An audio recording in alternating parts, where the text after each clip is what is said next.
ആദരണീയനായ നമ്മുടെ കേരള സക്കീർ നായിക്ക് മുഹമ്മദ് ഈസ മൗനവ്രതം ഇന്ന് ഉപേക്ഷിച്ച് ഉരിയാടി തുടങ്ങുമെന്ന് ഒരു പോസ്റ്റ് ഇട്ടിരുന്നു. ഇന്ന് ആഗസ്റ്റ് 4. അദ്ദേഹം വീണ്ടും അപ്രതീക്ഷിതമായി വന്നു ചാടിയതാണ് ഞങ്ങളുടെ മുമ്പിൽ. അക്ബർ സാഹിബും ബാലുശ്ശേരിയും അങ്ങനെ പുകൾപ്പെട്ട സംവാദകർ ഒന്നൊന്നായി കളം വിട്ടപ്പോൾ അവരെക്കാൾ കേമനാണ് താൻ എന്ന് തെളിയിക്കാൻ ഇങ്ങനെ അണികളെ ഇളക്കി അവരെ വല്ലാത്ത ഉന്മേഷത്തിൻ്റെ ആനന്ദലഹരിയിൽ ആറാടിച്ച് പോയിക്കൊണ്ടിരുന്ന അവരുടെ പ്രിയപ്പെട്ട മുഹമ്മദ് ഈസ സാഹിബ് പുലിവാലി പിടിച്ചിരിക്കുന്ന ഒരവസ്ഥയാണ്. എന്നാൽ ഈസ സാഹിബ് അത് പ്രശ്നമൊന്നുമില്ലെന്ന്, നിങ്ങൾക്ക് സംവാദം നടത്താൻ ത്രാണിയില്ലെങ്കിൽ മര്യാദയ്ക്ക് പറഞ്ഞ് പോയാൽ മതി, നിങ്ങളുടെ കഴിവുകേട് എൻ്റെ മീതെ അടിച്ചിട്ടിട്ട് പോകരുത്. ഈസയുടെ സംവാദത്തിൽ നൂരാനുള്ളൊരു പോസ്റ്റ് എൻ്റെ ശ്രദ്ധയിൽപ്പെട്ടു. വിഷയത്തിൽ നിന്ന് സംസാരിക്കാൻ കഴിയില്ല എന്ന് തെളിയിച്ച സ്ഥിതിക്ക് സംവാദം വേണോ എന്ന അർത്ഥത്തിൽ. ഈ വിഷയത്തിൽ നിന്ന് സംസാരിക്കാത്ത താങ്കളല്ലേ, താങ്കളാണ് വിഷയത്തിൽ നിന്ന് സംസാരിക്കാത്ത. കാരണം മുഹമ്മദ് ഈസ ചോദിക്കും ഞങ്ങൾ കൊടുക്കുമെന്ന് പറഞ്ഞിട്ട് അത് തൃത്വം സംബന്ധിച്ച കാര്യമാണെന്ന് ദുർവ്യാഖ്യാനം ചെയ്ത് മദ്രസ ബിരുദാരികളായ അണികളെ ആവേശഭരിതരാക്കി വിഷയം മാറ്റിവിട്ടത് താങ്കളല്ലേ. ഇനി താങ്കളുടെ അണികളെല്ലാം താങ്കൾ ട്രെയിൻ ചെയ്തെടുത്തിട്ടുള്ള ഒരു ഒളിച്ചോട്ട സിദ്ധാന്തമുണ്ട്. അതെന്താണെന്നറിയട്ടെ, ഞങ്ങൾ എവിടെ പ്രസംഗിച്ചാലും താഴെ വന്നിട്ട് പറയും ഉത്തരം വന്നില്ല, ഉത്തരം വന്നില്ല, ഉത്തരം വന്നില്ല. ഇനി മുതൽ ഈ ബാങ്ക് വിളിക്കുന്ന കൂടെ ഇതും കൂടെ ചേർത്താൽ കൊള്ളാം, ക്രൈസ്തവരെ ഉത്തരം തരൂ, ഉത്തരം തരൂ, ഉത്തരം തരൂ. ഇത് ചെയ്യാം. ഒരു വീഡിയോ ഞാൻ പ്രസിദ്ധം ചെയ്ത് അങ്ങോട്ട് തുടങ്ങുമ്പോഴേ ഇവരാദ്യം ഇത് എഴുതും. ഇവിടെ മൊത്തം കേട്ടിട്ടൊന്ന് പറയാനെങ്കിലും അണികളെ പഠിപ്പിക്കുക, അതല്ലേ വേണ്ടത്. അതുകൊണ്ട് ഇളിഭ്യരാകുന്ന ഈസ അനുഗാമികൾക്ക് ഞാൻ ഉത്തരം കൊടുത്തു എന്ന് മുഹമ്മദ് ഈസയുടെ നാവിലൂടെ നിങ്ങളെ കേൾപ്പിക്കാൻ പോവുകയാണ്.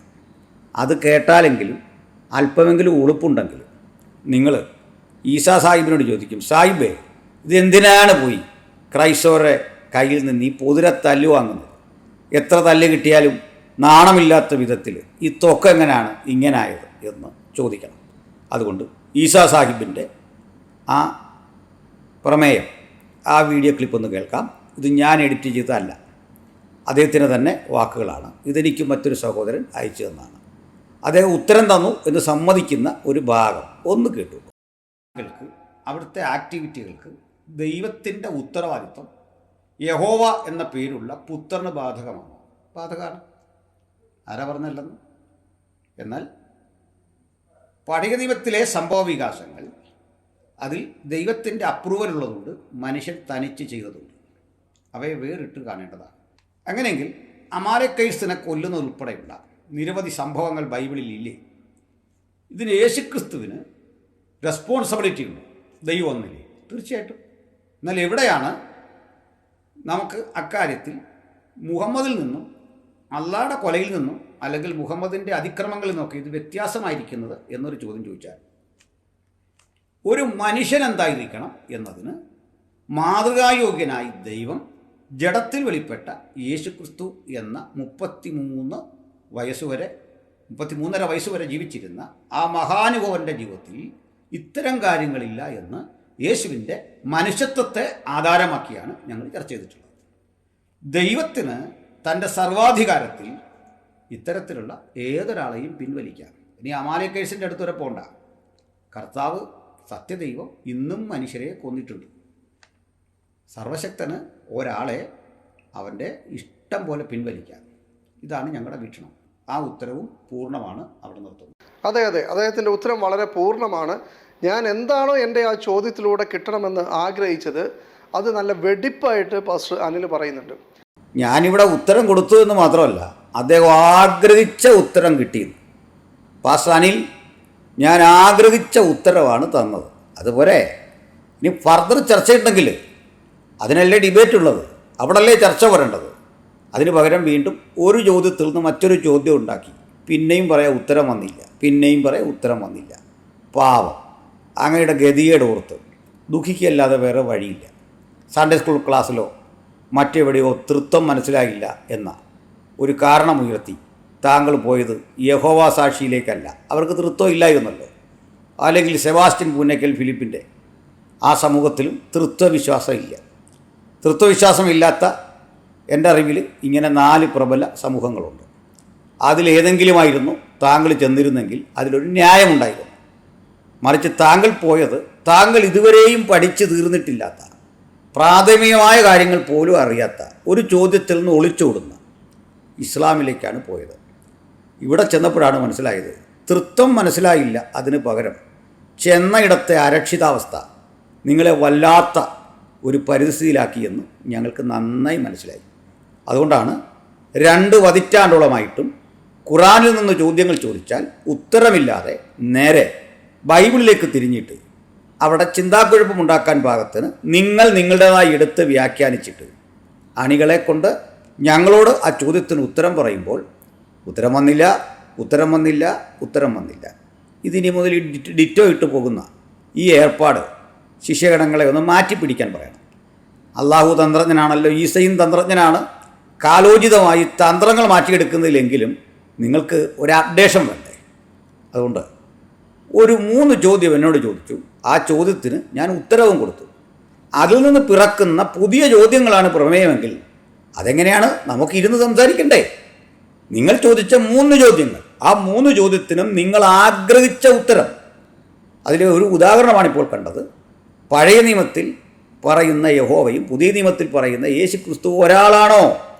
ചോദ്യത്തിന് അദ്ദേഹം ആഗ്രഹിച്ച ഉത്തരം. അതിൽ പരം എന്താ ചെയ്യേണ്ടത്? അതിൽ പരം എനിക്ക് എന്ത് ചെയ്യാൻ പറ്റും? അപ്പോൾ പിന്നെ അതിൽ ഇന്ന പ്രശ്നങ്ങളുണ്ടല്ലോ എന്നാണെങ്കിൽ അതാ ചർച്ച ചെയ്യണ്ടേ. ആ ചർച്ചയ്ക്ക് വാ. അപ്പോൾ നിങ്ങൾ ഇനി അണികളോട് പറയണം, എനിക്ക് ഉത്തരവൊക്കെ ആഗ്രഹിച്ചത് കിട്ടി, പക്ഷേ അതിനകത്തു നിന്ന് പുതിയൊരു ചോദ്യം വരുന്നു. ആ ചോദ്യത്തിലേക്ക് ആണ് ഇനി പോകേണ്ടതെന്ന് പറഞ്ഞ് വാ, ഞങ്ങൾ ചർച്ച ചെയ്യാൻ റെഡിയാണ്. ഇനി ഞങ്ങൾ ആധികാരികമായിട്ടാണ് സംവാദക്ഷണം മുമ്പോട്ട് വച്ചത്. ആ സംവാദക്ഷണത്തിൽ ഞാൻ ചില ഹെഡിങ്ങുകൾ ഇട്ടിരുന്നു. അതിൽ താങ്കളുടെ ചില അനുഗാമികൾ വന്ന് താങ്കൾക്ക് വേണ്ടി സംസാരിച്ചിട്ടുണ്ട്. അങ്ങനെ താങ്കൾ പെട്ടിരിക്കുന്നു. എന്നിട്ട് അദ്ദേഹത്തിൻ്റെ ഒരു അനുഗാമി വന്നിട്ട് പറഞ്ഞത്, മുഹമ്മദിൻ്റെ ധാർമ്മികതയും യേശുവിൻ്റെ ധാർമ്മികതയും ചർച്ചയാക്കാം, അവിടുന്ന് മാറരുത് എന്നൊക്കെ. പക്ഷെ ഒരു കാര്യം, ഹദീസ് ഒഴിവാക്കിക്കൊണ്ട് ഖുറാൻ മാത്രമാണ് ചർച്ചയ്ക്ക് അവലംബമാക്കി എടുക്കുന്ന നിങ്ങളുടെ പുത്തൂര അടവ് അത് വിജയിക്കാൻ പോകുന്നില്ല. എന്താ നിങ്ങൾക്ക് നാണമായോ ഹദീസ് എന്നൊക്കെ പറയുമ്പോൾ? എന്താ നിങ്ങൾക്ക് പ്രശ്നമായോ തഫ്സീറുകളും സീറകളും ഒക്കെ എടുക്കുമ്പോൾ? അപ്പോഴേ ഇതാണ് പറഞ്ഞത്, നിങ്ങൾ വെറുതെ സംവാദത്തിന് പോകരുതായിരുന്നു. നിങ്ങൾ വിജയിക്കില്ല. നിങ്ങൾ വിജയിക്കാൻ ഇല്ലെന്ന് മാത്രമല്ല, സമൂഹമധ്യേ കൂടുതൽ അപകാശരായിത്തീരും. ഇതിൽ നിന്ന് എന്തെങ്കിലും ഒന്ന് ഊരിമാറാൻ മുഹമ്മദീസ് എടുക്കുന്ന അടുത്തൊരു ശ്രമമാണ് ഈ വിഷയത്തിൽ നിന്ന് മാറുന്നത്. അപ്പോൾ അത് പബ്ലിക്കിനെ നിങ്ങൾക്ക് ബോധ്യപ്പെടുത്താമല്ലോ, ഞങ്ങൾ വിഷയത്തിൽ നിന്നു, ഇവരാരും വിഷയത്തിൽ നിൽക്കുന്നില്ല. അതിന് തെളിവാണ് ഇപ്പോഴിട്ടിരിക്കുന്ന പോസ്റ്റ്. ഏതായാലും ഇന്നേ ദിവസം അത് ഉരിയാടുമെന്നാണ് എൻ്റെ പ്രതീക്ഷ. ഞാനിപ്പോൾ വന്നത് മുഹമ്മദീസ എന്നല്ല, ഇസ്ലാമിലെ ഇത്തരം ഗഡാഗഡിയന്മാരുടെ സ്ഥിരം പല്ലവിയാണ്. അവരെന്തോ മാന്യമായിട്ടൊക്കെ ചർച്ച ചെയ്യുന്നു, ഞങ്ങളാരും അത് ചെയ്യുന്നില്ല. ആ സ്ഥിതിക്കാണ് അവർ മാറാത്തത്. എന്നാൽ ഇത്തരം ചർച്ചകളിൽ വരുമ്പോൾ ഞങ്ങൾ എല്ലാത്തരം മര്യാദകളും പാലിച്ചിട്ടുണ്ട്. പക്ഷേ ഖുറാനിലെയോ ഹദീസിലെയോ ഏതെങ്കിലും ഭാഗങ്ങൾ വായിച്ച് കേൾപ്പിക്കുമ്പോൾ അത് അപമാനമായി തോന്നുന്ന ആളുകൾ ആദ്യം അതാണ് തള്ളിപ്പറയേണ്ടത്. ഇനിമേൽ നിങ്ങൾ അവിടെ കാണുന്ന ഏറ്റവും മോശകരമായ വാക്കുകളോ കാര്യങ്ങളോ ഞങ്ങൾ ഉദ്ധരിക്കുമ്പോൾ അത് നിങ്ങളെ പ്രകോപിതരാക്കുകയോ വിഷമസന്ധിയിലാക്കുകയോ ചെയ്യുന്നതിന് ഉത്തരവാദികൾ ഞങ്ങളല്ല. ധാർമ്മികതയ്ക്ക് ഒരു പുല്ലുവില കൽപ്പിക്കാത്ത ചില ആളുകളെ നിങ്ങൾ മഹാരഥന്മാരോ ശ്രേഷ്ഠന്മാരോ ആയി അറിയാതെ പുകഴ്ത്തിപ്പോന്നു. അതുകൊണ്ട് നിങ്ങൾ ധാർമ്മികത പഠിക്കുക, അല്ലെങ്കിൽ നിങ്ങൾ വസ്തുതകൾ ശരിയായ വിധത്തിൽ വിലയിരുത്തുക. അപ്പോൾ മനസ്സിലാകും. മുഹമ്മദീസയ്ക്ക് അതൊക്കെ അറിയാം.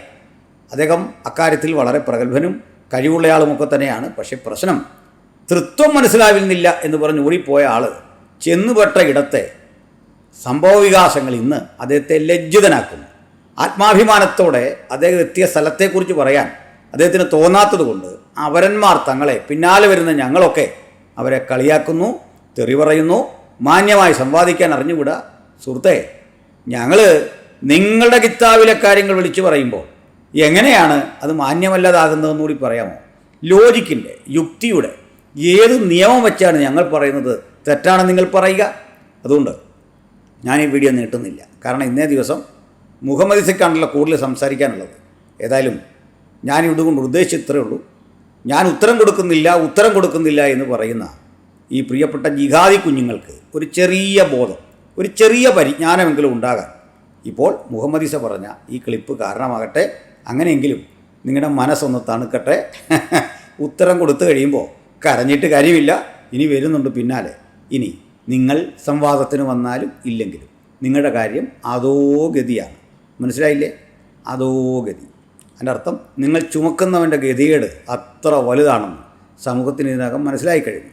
ഇത്രയും ഗതികെട്ട ഒരവസ്ഥയിൽ കൂടി കടന്നു പോകുന്ന ഒരു സിദ്ധാന്തത്തെ തോളിലേറ്റിയിട്ട് അത് മഹത്തരമാണെന്ന് പറഞ്ഞ് തെരുവിലൂടെ നടക്കാൻ ലജ്ജയില്ലാത്ത ഒരു വ്യവസ്ഥിതിയെ ഞങ്ങൾ കൃത്യമായി തെളിവുകൾ ഉദ്ധരിച്ച് വിമർശിച്ചു കൊണ്ടിരിക്കും. അതുകൊണ്ട് നിങ്ങൾ വരികയോ വരാതിരിക്കുകയോ നിങ്ങളുടെ കാര്യം. പക്ഷേ ഊരാൻ വേണ്ടി ഇത്രയും ജാള്യത കലർന്ന സമീപനം നിങ്ങളെപ്പോലുള്ള സ്വീകരിക്കരുത്. അതുകൊണ്ട് ഞങ്ങളല്ല ഈ പ്രതിസന്ധിക്ക് കാരണം, നിങ്ങളുടെ തന്നെ യജമാന്മാരാണ്. ഇനി മറ്റൊന്നുകൂടി, അങ്ങനെ ബഹുമാനപ്പെട്ട എം അക്ബറും ബാലുശ്ശേരിയും ഒക്കെ ഓടിയ ആ മേഖലയിൽ മുഹമ്മദ് ഈസ സന്നദ്ധത കാണിക്കുമെങ്കിൽ ഞങ്ങൾക്ക് അധിക സന്തോഷം. ഈസ ഇവരെക്കാളൊക്കെ കേമനാണ് താങ്കളെന്ന് തെളിയിക്കാൻ ഇതാ you got a golden opportunity to prove your scholarship in Islam as well as Christianity. God bless you abundantly. That's all I can say. Thank you.